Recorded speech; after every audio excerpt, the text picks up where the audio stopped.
professional musician Christoph Moschberger. Welcome. Hi Gary. It's quite different how you have to sound in these different They genres. sound like polar opposites almost at times. Yeah, it is polar opposite. My approach is to do it all with one to one. So one horn and one mouthpiece.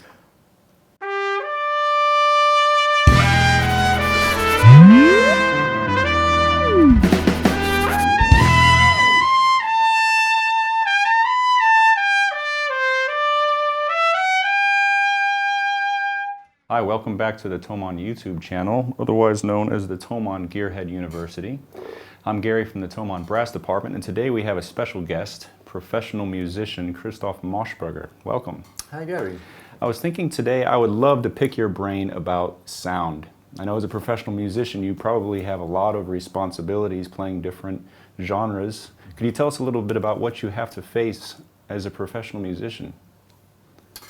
Yeah, there's a lot of genres, or it's a lot of genres I do. I grew up in the brass band, in a really traditional brass band, and I studied jazz music in Cologne, and now I'm doing a lot of pop music, rock music things, so it's quite different how you have to sound in these different They genres. sound like polar opposites almost at times. Yeah, it is polar opposite. So how do you pull this off? Do you have like different mouthpieces or different horns, you know, little tricks or? Not really. My approach, you can do that with different horns, with different mouthpieces, but my approach is to do it all with one to one. So one horn and one mouthpiece. And I try to influence the sound, to create the sound with this setup. Wow, that sounds hard. I'd love to hear how you do it, but before we get to that, there's an obvious question that I gotta ask. If you do everything with one mouthpiece and one trumpet, then choosing the horn and mouthpiece is a pretty big decision if it has to be flexible, right? What are your thoughts on equipment? So we can get this out of the way. I'm not the guy who is looking for a new one or better one all the time. I'm more in never change a running system. So Sure. I play this setup for this trumpet. I play for 5 years or 6 years now, and the mouthpiece maybe for 2 years or something. So it's not, it's not the big surge or the big there is something better, or there's something when I can play higher or louder. Sure. That's not my thing. I'm a really bit lazy in that, and I'm trying to work on me and not on the equipment. So you find a horn that gives you the sound that you like and you just stick with it. And yeah, especially this one. It's a Yamaha A335 LA, so the Bergeron model. Oh, wow. It's known as the Bergeron model. And this trumpet is really flexible. There are other instruments, they are not that flexible in sound, especially when they're getting heavier and more bracing. Yeah.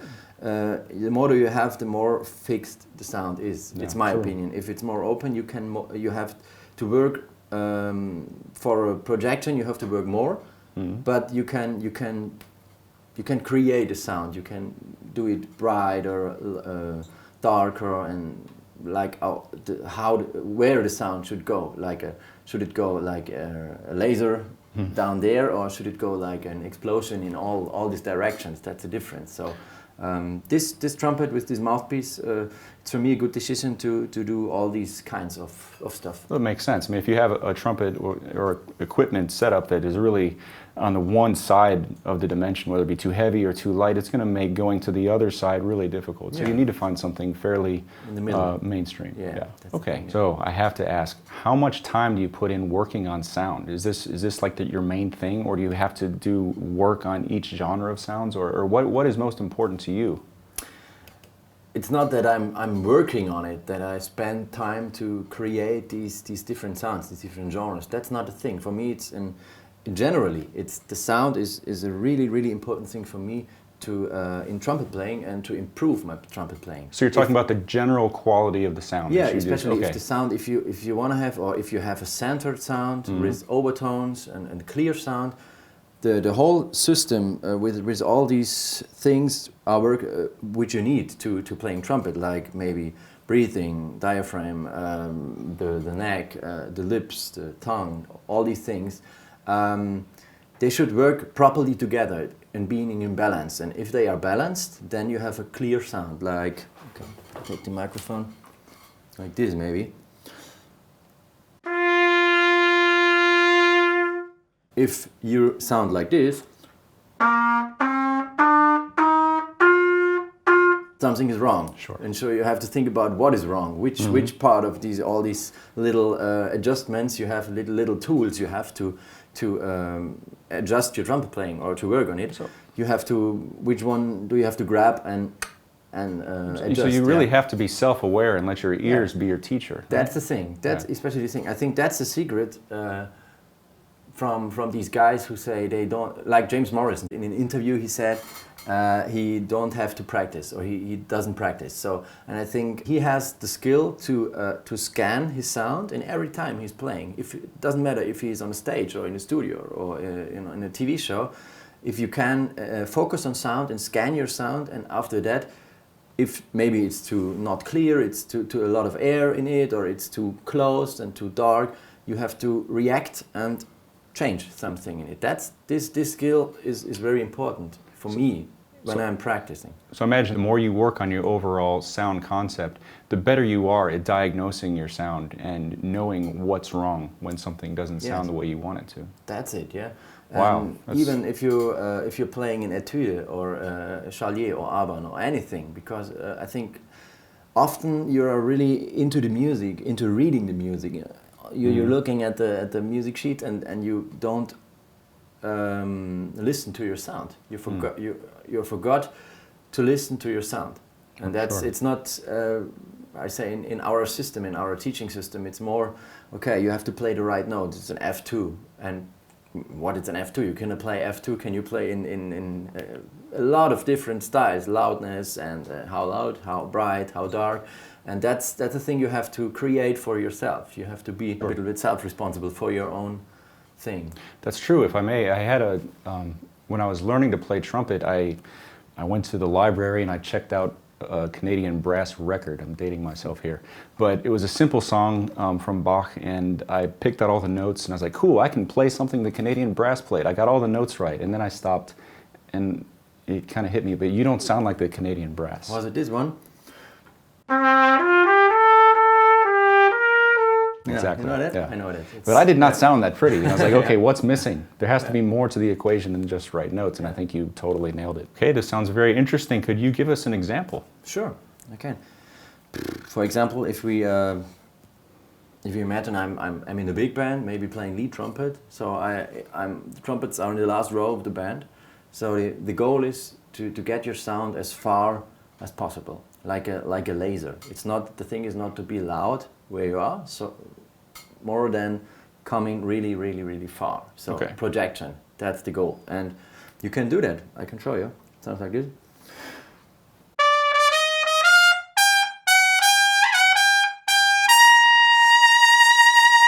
You hear that? Wow. This presence, like it's a bit like a bit noisy, but this part of the sound, this in the middle, the middles from the frequency, that's what's going really, really far, really to the last corner of the hall where you're playing, of the room, and you can do that. And otherwise, to give another example, like it sounds, and after that I explain how I do it.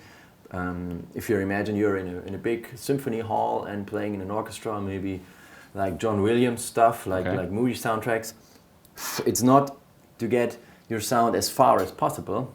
If you do that, you get really, really problems with the string players in front of you, or we have problems with the string players anyway. Yeah, anyway, okay. But it's more that the sound should go in any directions, like behind you, like this resonance. way. Yeah, you know, you can do it like this.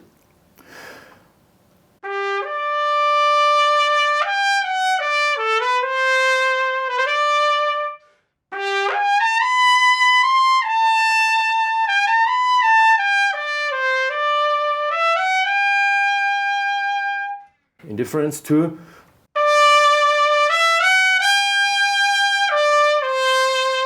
you hear the difference?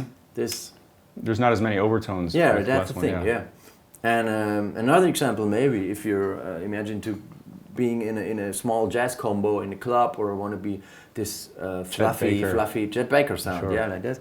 It's more like that.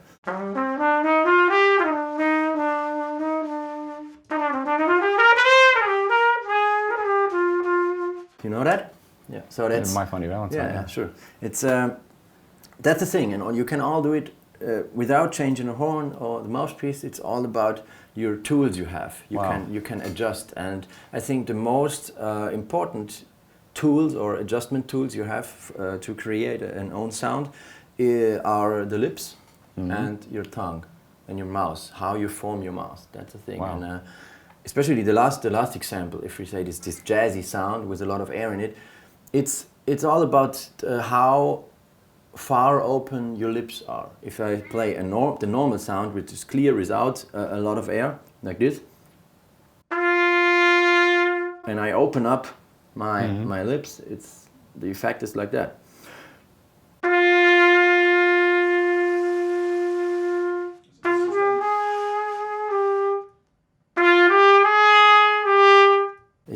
It's like a fish. So you open your jaw? Maybe it's the jaw a little bit, but it's more.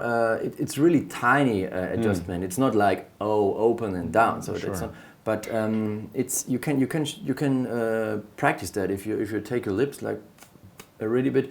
If I close my lips, I do a slightly roll in. So it's a little bit like clothing and. Okay. So is it more of a relaxing the lips and letting them? Yes. Okay. It is. Yeah.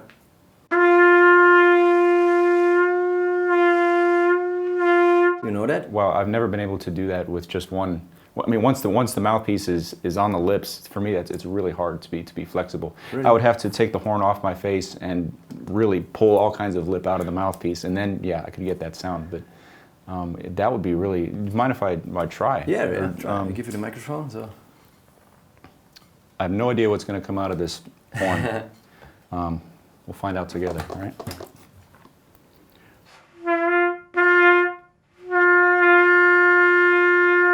It's obvious I've never practiced anything like this in my life. It's really this small area between there's no sound and then between the normal sound. So you have to be really close to.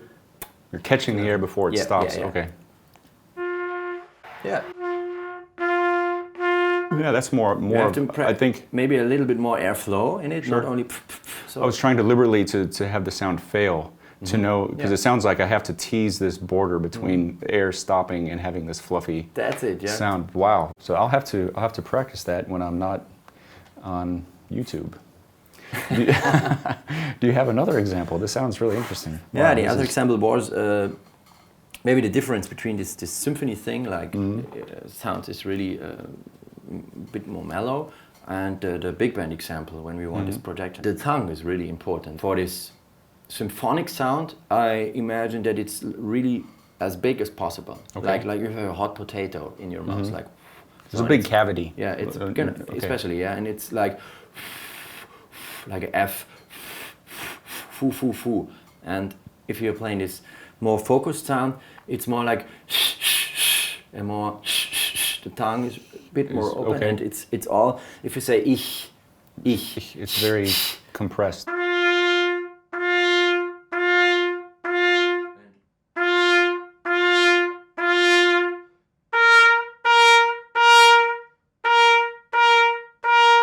Can you hear the difference? Let me try. See if this. Boom.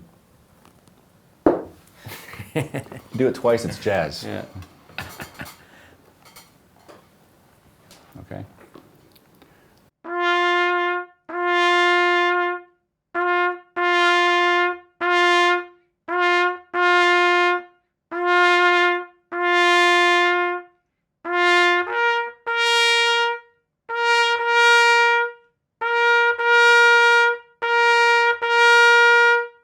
I don't know if that was. I do hear the difference. The question is, can anyone else hear the difference? A bit maybe. Sure. But you can try a bit, maybe on an E or an F. It's okay. Especially in this middle range. Sure.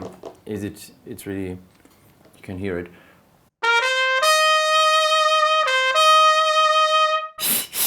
Like E. Okay. And.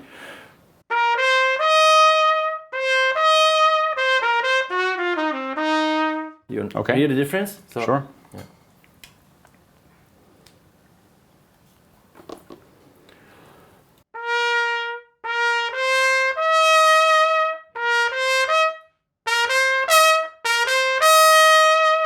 Yeah? Yeah. Okay.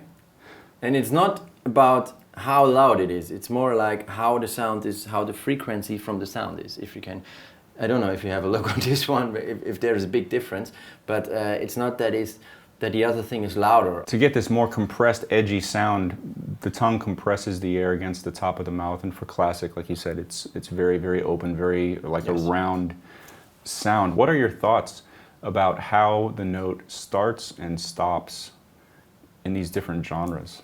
Yeah, there's a big difference in that. It's a good topic because in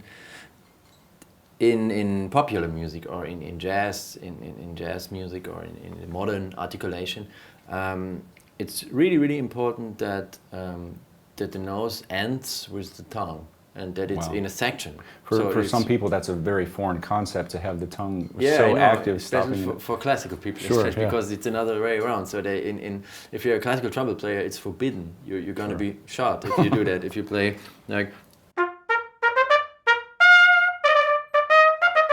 like that, maybe I show before what's the difference. So you can in the modern music, if you play a short note like that, it's the end is with the tongue. So if the air is flowing and the tongue is stopping the note, like that's really hard now. But if you do it with a short note,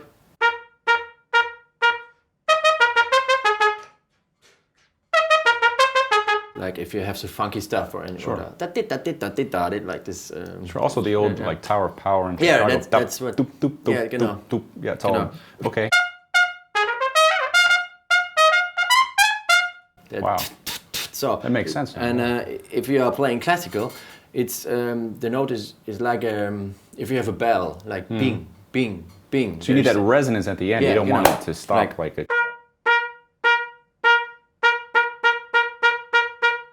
And if I do this example from before,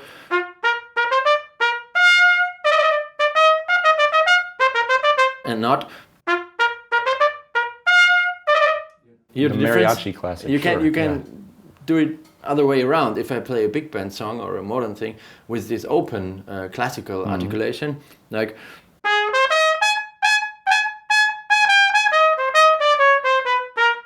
It's really it lacks uncool. A certain punch, yeah.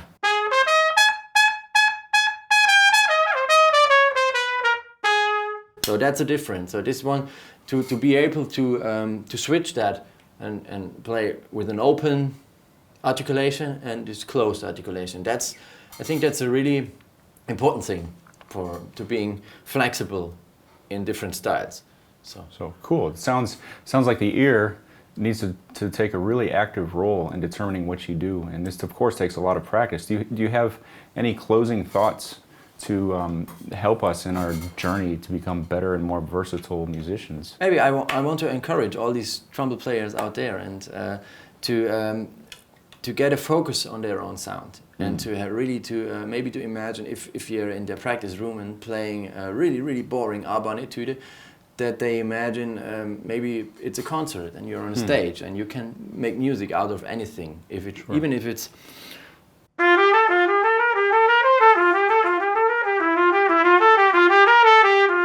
That's not like.